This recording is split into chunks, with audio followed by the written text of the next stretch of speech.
president of the Big Ten Network. I think that's so cool, which is a joint venture between Fox Networks and the Big Ten Conference. All right, so let's take a look at how stocks are finishing up. You got the Dow up, as David mentioned, that's single digits, up 6. The S&P 500 just up 1. NASDAQ up 4, and the little Russell up just over 3. Not a whole lot of movement. We were certainly up earlier. Not a lot. Yeah, but we are going to get news from Pandora any moment. It is the latest quarterly report just minutes away. We're going to have the numbers. Plus, we're going to be talking to the CEO of Pandora live.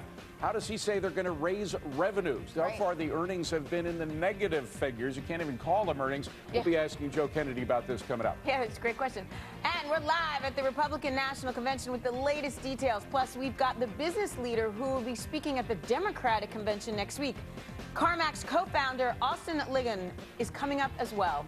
But first, we're going to tell you what drove the markets with today's data download. Stocks ending the session in the green, with the Dow and the S&P breaking a two-day losing streak, just barely, though. Telecom and consumer discretionary led the gains, while energy lagged following the latest oil inventory data.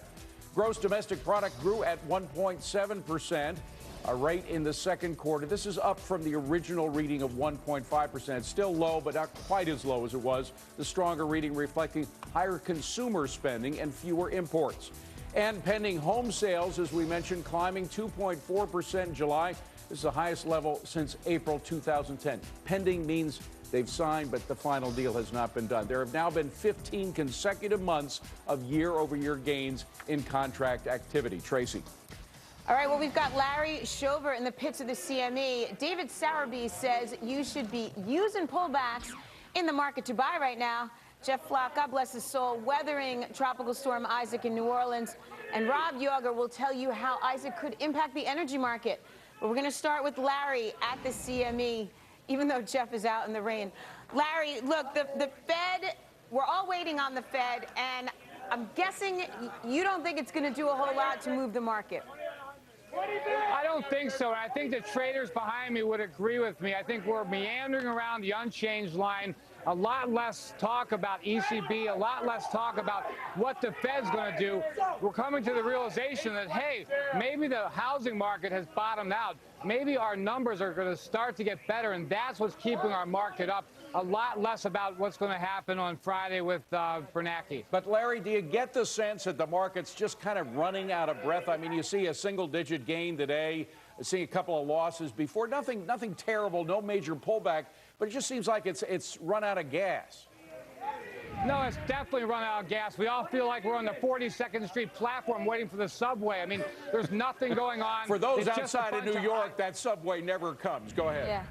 Yeah, exactly. A lot of idle chatter, but the chatter has become less and less about what the Fed's going to do, because I think most people realize the Fed's probably not going to do anything this Friday. So what's holding this market up? People are realizing, hey, housing might have hit bottom. And the fact is our GDP got revised upward. These are all very good things. And that's why we're sitting at 1411 in the S&P. All right, Larry, stay with us. We're going to bring in David Sowerby, Loomis Sales and Company Equity Portfolio Manager.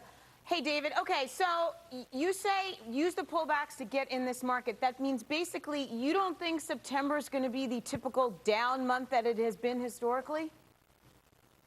It sure could be. We've had the average stock up over 30% off its 52-week low. We've had an exceptional move since early June. And you're right, it's stalled out here a bit in late August. September's usually a troubling month. We get 5% corrections on average about 2.5 times a year. We're probably due for one. And if you get one, I'd be a net buyer for this simple reason. The average stock is still generating a 16% return on equity. It sells at a pretty attractive 13 times PE ratio on realistic next year's earnings estimates. Hey, David, hold your final points. Yes. I'm going to come right back to those, but we do have the earnings report on Pandora. Is it Adam? Go ahead, Adam. Yeah, it's an interesting report, too. It seems to be a beat and a beat, David. First, on revenue, $101.3 million in the quarter. The Street was expecting $100.94 million. But here's where it gets tricky. We were expecting, at least the Street was expecting, a loss of 3 cents earning per share. It actually came in flat. The non-GAAP earnings per share came in at 0. Active users now 54.9 million and rising. It's up over 40% year over year. David? Okay, and there's so many details here, Adam, that you know that you got to look into. Total active listeners, listener hours, et cetera. I guess once you go through all of those, these numbers might change even more, but a big jump now, a 10% jump in those. Larry, I want to go to you. I love listening to Pandora, but there's always been a question of revenue. How does it get its revenue? Is the market by a 10% gain right now after hours saying, we think that they will come? You build it and they will come. I think so, and that's been the analysts' angst, if it were. The fact is how they monetize the advertising dollars that they get. It is true that they've had a 75% increase in listenership year over year. That's that's incredible, but they're not.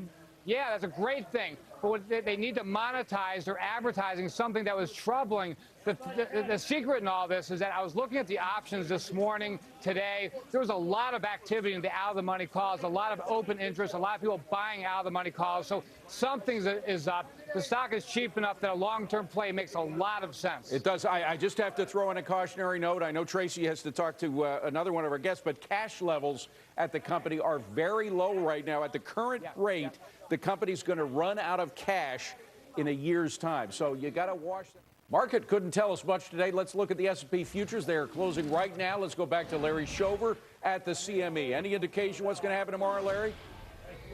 No, but let me issue a friendly warning. Risk premium to the stock market is now to the downside. It's not that I'm completely negative. It's more to the fact that we've come up so far, so fast. Consider the moving parts that are going to start coming out Friday through the next Friday. We have Jackson Hole, 2 European meetings. We have worldwide PMIs, our jobs report. We've come up so far, so fast. If something should go amiss, watch the stock market correct in a healthy way down to at least 1370 in the S&Ps. Good warning from Larry Shover. Thanks, Larry. Appreciate it. Yeah, our guest yesterday welcome. said it's skepticism, not pesticides. Help me. Pesticides. No!